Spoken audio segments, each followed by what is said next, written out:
Alright, welcome to Peeling Syd Barrett. This will be episode 10, and we're going to discuss two works. One really vaguely, which is the album as a whole, Piper at the Gates of Dawn, and the story behind it, and the first song off of the album, which is Astronomy Domine.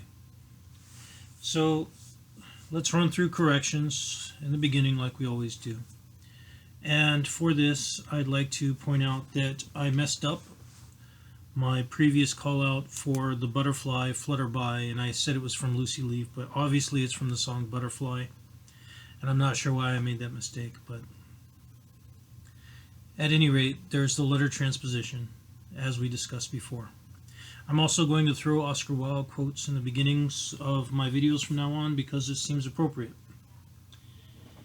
So let's discuss first off, if you went ahead and listened to the entire album, as we kind of suggested as kind of a game, before we actually discussed the album as a whole, what I wanted you to try to do was to pinpoint which song you thought might be the Roger Waters song, because Mr. Barrett wrote almost the entirety of the album except for one song. At least that's how the credits are lined. So, for me, I was able to locate the Roger Waters song pretty much right away, and that song is Take Up Thy Stethoscope and Walk, I believe, is the name of it.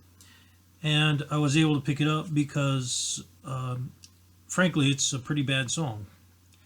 And I think even Roger Waters, if you asked him, would say that, that's not his best work. It's understandable. I mean, he was trying to put together stuff and was kind of new to making music, but that song it's notable for its heavy bass and drum interplay, which is kind of along the lines of what you would expect from Mr. Waters. So, I grew up on Roger Waters, and for a long time I thought he was kind of the heart of the group and behind all these wonderful ideas, and maybe he is to some degree. But definitely at this point in time, in the making of Piper at the Gates of Dawn, you have to wonder, why did they put that song in there? It's not a really interesting song. It's not complicated. It's not doing anything artistic. I don't even know what the song's about.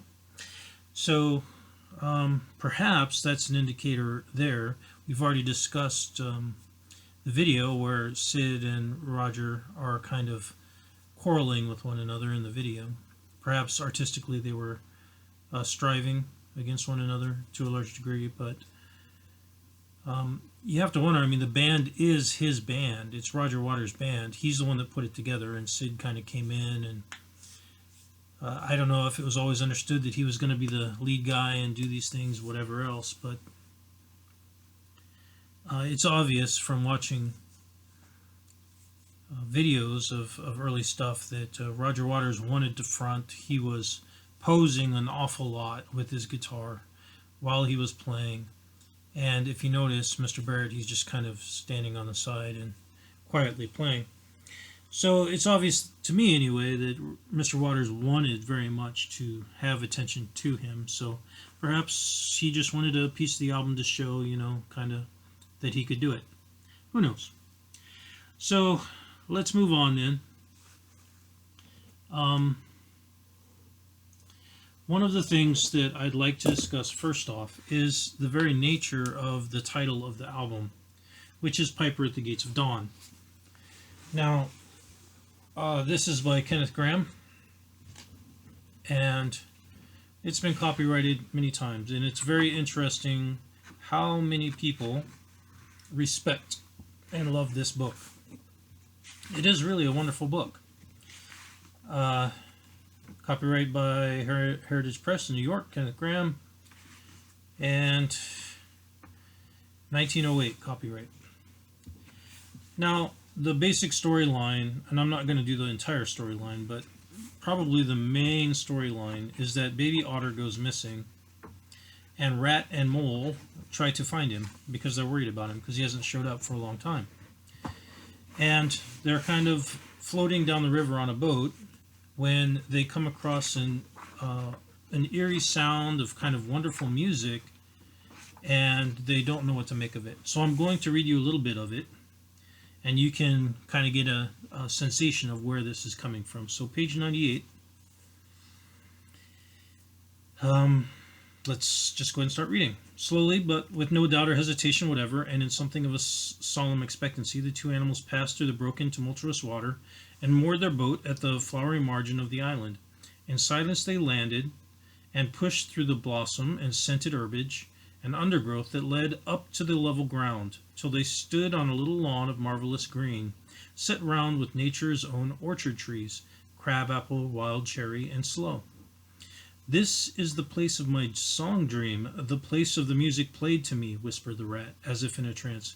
"Here, in this holy place, here, if anywhere, surely we shall find him," and him is with a capital H.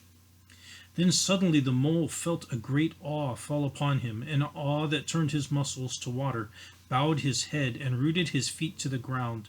It was no panic terror, indeed he felt wonderfully at peace and happy, but it was an awe that smote and held him, and, without seeing, he knew it could only mean that some august presence was very, very near.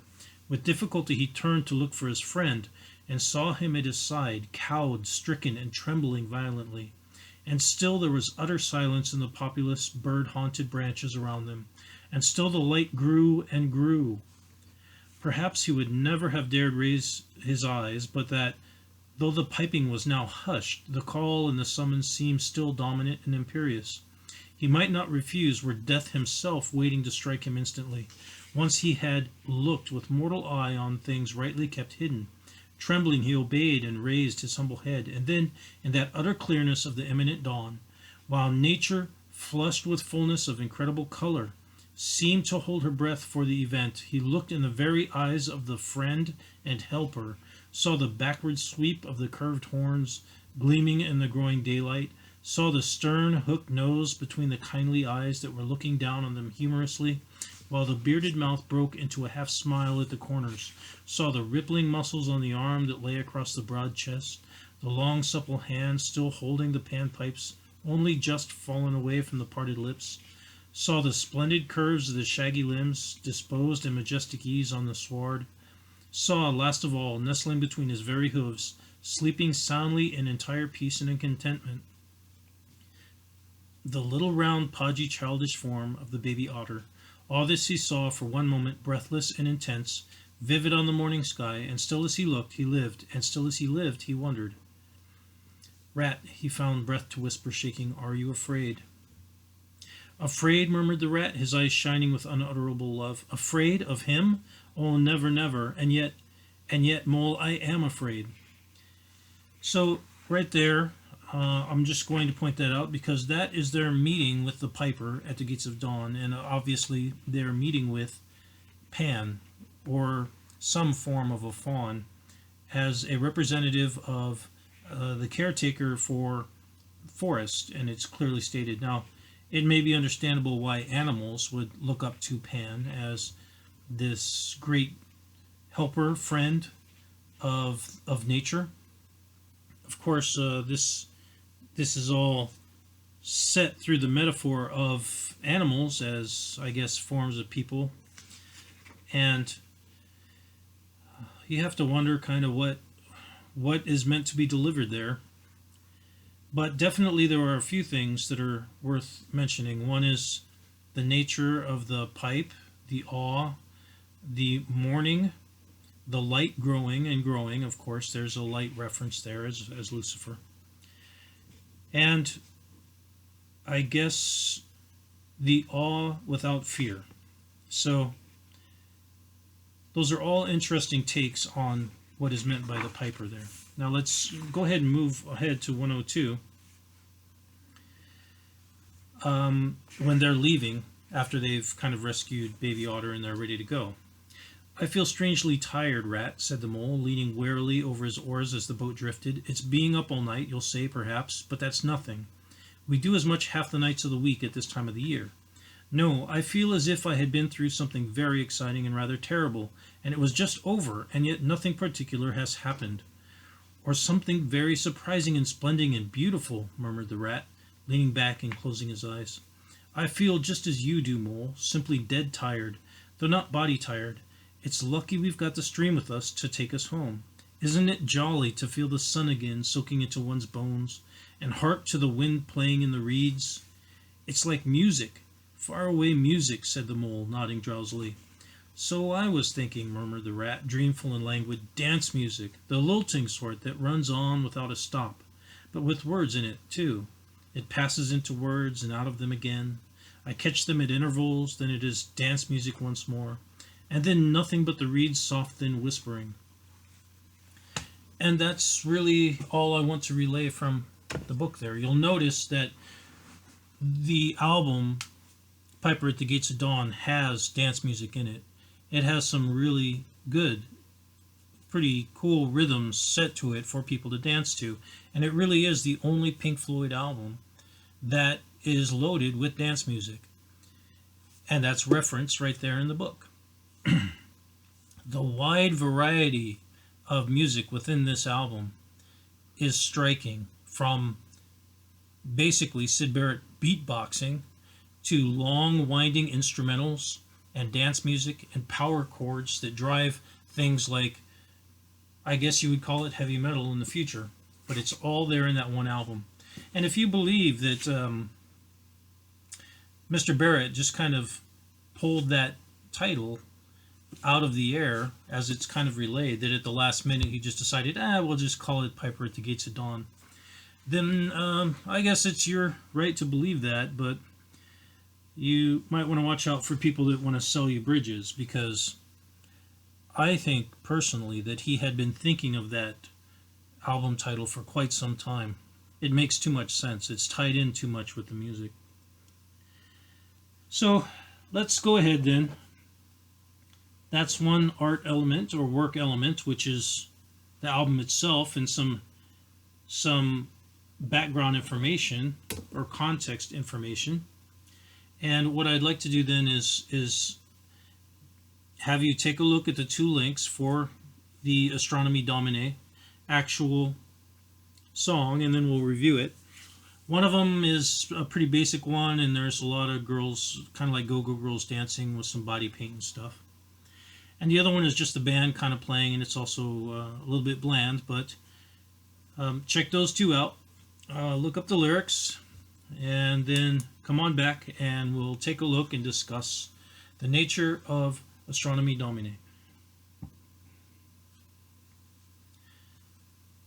Alright, hopefully you had a chance to kind of check that out. So what I'd like to relay really quickly about Astronomy Domine. Well, first let's talk about the videos. So I already talked about how one of them is kind of bland, and you can kind of feel how nervous David Gilmour still is with the band. Obviously he's new, and you don't see Syd Barrett in these videos. You see David Gilmour playing. In the other video, they're using a lot of videos of young girls dancing, which is a little bit bothersome to me because it's kind of exploitative to me. I don't like when I see people doing that. It's almost like they're hiding behind the beauty of the female form to sell a product. And I'll give them a pass, I guess, because they don't normally do that, and it's kind of part of the times. And this is a really groovy song, so maybe they wanted to kind of highlight that. But normally when I see people hiding behind a lack of art presentation, and they're simply providing a female form, whether they're selling you medicine or selling food or they're selling something, they will utilize the innate human attraction to particularly the youthful female form. So that's a little bit, I don't know, I don't like it. Let's just put it like that. Now let's take a look then at the lyrics, and I think you'll find them somewhat interesting. This really was picked as the first song for the album for a reason, and it's very deep. And I didn't realize this, or quite a bit of it, until I looked at it more closely. So it starts off rhyming lime and green, and then it mentions a second scene. So let's remember that. Okay, there's a second scene reference. There's a fight in the blue that you once knew. And then there's clanging, floating, and then down sound resounds around underground. And it all seems to make sense. So although it is clanging, it actually still literally makes sense if you look at it. If you read that, it still reads clearly. Then there's references to a bunch of heavenly bodies, and that stars can frighten. And then the beginning bit about the color and the clanging repeats. And then we get into kind of a chaotic bit about the song where they're kind of going flicker, blam, pow, pow. There's mention of a stairway and a scare, and then Dan Dare. And if you don't know who Dan Dare is basically like Flash Gordon or Buck Rogers or something. He's kind of this sci-fi element in the 50s and 60s, but in England. And he had a radio show, and radio was very big. It's difficult to explain how large radio was at that time. And also a comic book. And I know that comic books are considered to be low art by real artists, I guess, in a lot of cases. But we know from here now that Mr. Barrett was at least interested in the low art of comic books. And I think that's pretty cool. I always was kind of drawn to comic books as well. So I like that bit about him. And then that's pretty much there. I mean, that statement, there's a stairway and Dan Dare and who's there, and it's kind of a paranoid thing. But there's a lot going on here with the lyrics, and I want to jump into them. And I want to make sure that I go over, before we move on, I want to mention the bit about the fawn. So I'm going to come back to that after we're done, and the fawn reference in Piper at the Gates of Dawn, and the nature of Lucifer, etc., which is a difficult topic, so I'm kind of putting it off, but I want to review that. Okay, so right away I want to call out a few things. There's a reference to the second scene. We'll come back to that. There's a fight in the blue, okay, and the blue can represent different things. We've already discussed that, but one of the things it represents is the firmament, or the heavens, okay? And it's saying that you once knew the heavens, and then basically you get the impression that you're kind of floating down, around, etc. And there's a mention to a bunch of heavenly bodies, Jupiter and Saturn. Now remember, Jupiter and Saturn in mythology represent Zeus and Kronos. They were father and son, and that represents the struggle of the ages between those two groups. It could be a 60s reference for control. Of course, Kronos, as we previously discussed, and Francisco Goya's painting, is shown eating his own son, his own child, and Zeus overthrows him. Oberon, Miranda, and Titania, and of course, Oberon and Titania are moons, but Miranda is not. Miranda is a Shakespearean reference, and we now can look at also, are there other Shakespearean references in there? And there are. Oberon and Titania also are Shakespearean references. They are the king and queen of the fairies. There's another royal reference. And Miranda is, I believe, the daughter of a semi-noble in the story of the Tempest. So let's keep going. Neptune and Titan, of course, there's the Titans, which Kronos is a member of, the pre-gods. Neptune, who is Zeus or Jupiter's brother. And a fight in the blue that you once knew. So there's, that whole thing going on in the heavens. There's a stairway scare. So I just want to point out that in this song right here are a couple references, although they are vague, to one of the most famous songs ever written. Who knows? Maybe it inspired it. I don't know. But there is a reference to the to a stairway and to the heavens in this song, and it makes me really wonder, if there isn't something going on there. But I just want to point that out. So let's take a look at our Shakespearean references real quick before we move on. Actually, let's look at something that Mr. Juan Palacios calls out real quick. Okay? So Mr. Juan Palacios, in his book, Syd Barrett and Pink Floyd, Dark Globe, he actually has called out this particular bit of poetry for us.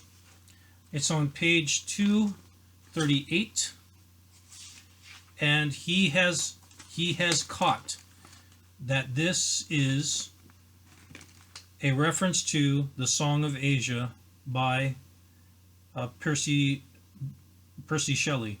So here's the Percy Shelley poem. Whilst all the winds with melody are ringing, it seems to float ever forever upon that many winding river. So there's our rhymes from See Emily Play, and he correctly notes that. Upon that wind, between mountains, woods, abysses, a paradise of wildernesses, till like one in slumber bound, borne to the ocean, I float down around into a sea profound of ever-spreading sound. And there's your ound clanging from Astronomy Domine. And that's pretty cool. I don't know how he found that particular poem, but he definitely did. It's interesting to me that, although not expected, that Mr. Barrett is apparently taking that poem, weaving it in with Shakespeare, and turning it into a song and referencing other things. Again, this book, Syd Barrett and Pink Floyd Dark Globe, it is filled with detail. Copyright 2016 and Plexus Publishing Limited. So, very much recommended if you're into details. Now, let's get into the nature of the Shakespearean references. We already mentioned that Miranda is not a planet. That name does not fit with the rest of the references. So, let's look at the King and Queen of the Fairies reference 2. Scene 2. We have a clue, right? Scene 2. Alright, sorry, I had to look those up, so I'm going to have to edit back, which I hate doing, but alright. So Act 2, Scene 2 brings in Oberon and Titania, and I'll just start off with reading. Ill met by moonlight, proud Titania. What, jealous Oberon? Fairies, skip hence, I have forsworn his bed and company. Tarry, rash wanton, am not I thy lord? Then I must be the lady. But I know when thou hast stolen away from fairyland, in the shape of corn sat all day, playing on pipes of corn, and versing love to amorous Phillida. Where art thou here, away, come from the farthest steep of India, but that forsooth the bouncing Amazon, your buskin mistress, and your warrior love, to Theseus must be wedded, and you come to give their bed joy and prosperity. So they're having a bit of a tiff. There's some infidelity going on. She's referencing that, etc. So there's the reference to royalty and infidelity on his part. Now, Scene 2 from, I'm going to say Act 2, Scene 2. Titania enters, and Oberon comes in, and Enter Oberon, and squeezes the flower on Titania's eyelids. What thou seest when thou dost wake, do it for thy true love take. Love and languish for his sake, be it ounce or cat or bear, pard or boar, with bristled hair. In thy eve that shall appear, when thou wakest, it is thy dear. Wake when some vile thing is near. So here's a reference to using the liquid of a flower, in this case, to change what she sees. This is a psychedelic reference, or could be taken as such, and for that reason perhaps is being utilized by Mr. Barrett. So, is there another possible reference? Yes, well, let's take a look then at another reference of Miranda. And Miranda is most famous for uttering a very famous line. And that is from The Tempest, Act 5, Scene 1. Towards the end of the play, she says, "O wonder how many godly creatures are there here. How beauteous mankind is, O brave new world that has such people in it." There's a reference to Brave New World in her statement, which may be the reason why she was utilized and referenced in the song. And if you are experienced at all and recognize the reference to Aldous Huxley and Brave New World, of course this was written well before, in the 40s, I believe. 1932 is original copyright on Brave New World. So I believe in 1952 is when Mr. Huxley wrote The Doors of Perception, which are of course referenced by The Doors and Jim Morrison. about his psychedelic experience. Brave New World is, in this case, I'm going to assume, mostly about the idea of a brave new world. In other words, a subculture that wanted to create something entirely new that would open their eyes to the beauty of the world and perhaps achieve something new. That's nothing, I'm going to say, too ridiculously extravagant as an assumption to people that are familiar with the counterculture movement. But what I would like to point out is that it's all here in this song. Why he chose to reference Miranda as a link to Aldous Huxley, I'm not really certain, but this book, Brave New World, to me, maybe is not the best material to use. The only reason I can think of to use it is because, and I do like this book, by the way, I do suggest it. It's a little bit, I don't know what to call it. It's a little bit over the top, I think, in idealism. But the only reason I can think of to use this is because two of the main characters, which are these alpha guys, alpha and a alpha minus or something like that, they're basically confronting the nature of the system, and they don't like the nature of the system. One of them, however, does not like the nature of the system because he wants to be the one making the rules for the system. He doesn't want to have to follow the rules of somebody else. And you have to wonder then, what's he going to make? Well, he's just going to go on to make another flawed system if he was allowed to do what he wanted. That's the assumption I make anyway, which I think is, again, another acceptable assumption to most people. So, we've gone through our Shakespeare references. We've run through our psychedelic references.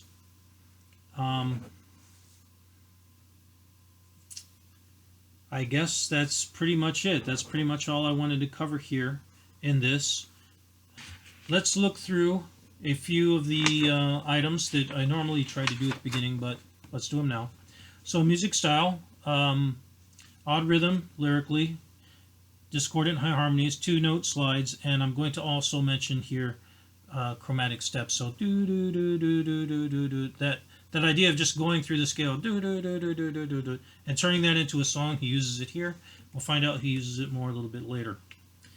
His word use, we have colors, mentioning mirrors, screaming, sunshine, sun, moonshine, cats as people, flying, sorrow and tomorrow's a rhyme, gown and ground, river forever, rhymes, using Cockney rhyme slang, and here we have a reference to a stairway. And the last thing are themes, so I'll kind of update these. Male, female inversion by 4, sexual metaphor, innuendo, king, queen, royalty, I'm going to increase to 3, animal metaphor by 2, dismissive misogyny by 2, torn attraction by 2 now, changing religious or esoteric references, I'm going to say by 3 now, alienation, separation, drug use, psychedelics, I'm going to increase to 3, color references now at 3, flying by 2, and in this case flying and floating would be somewhat similar, hidden sorrow or unstated sorrow, suns, stars, and planets, I'm going to say by 2, low art or comic references, and then Shakespeare use by 3. Let's look at a couple of other topics really quickly before we finish. There is the new science fiction movie Dune coming out, and I'm really excited about this because Dune is my favorite book, science fiction book of all time. And I love Dune. I've read that book, I don't know how many times, I'm going to say like 3.5 times, something like that. It's a beautiful book. And they're using some of Pink Floyd's music in that movie, which I've never seen before. And it fits beautifully. They've redone some of it. It sounds amazing. I'm very excited for it, and I'm also a little disappointed because the nature of the dark side of the album is extremely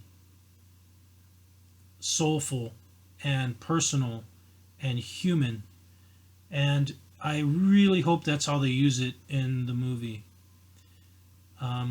Pink Floyd has gone kind of out of their way not to be overly commercial, which I love about that band.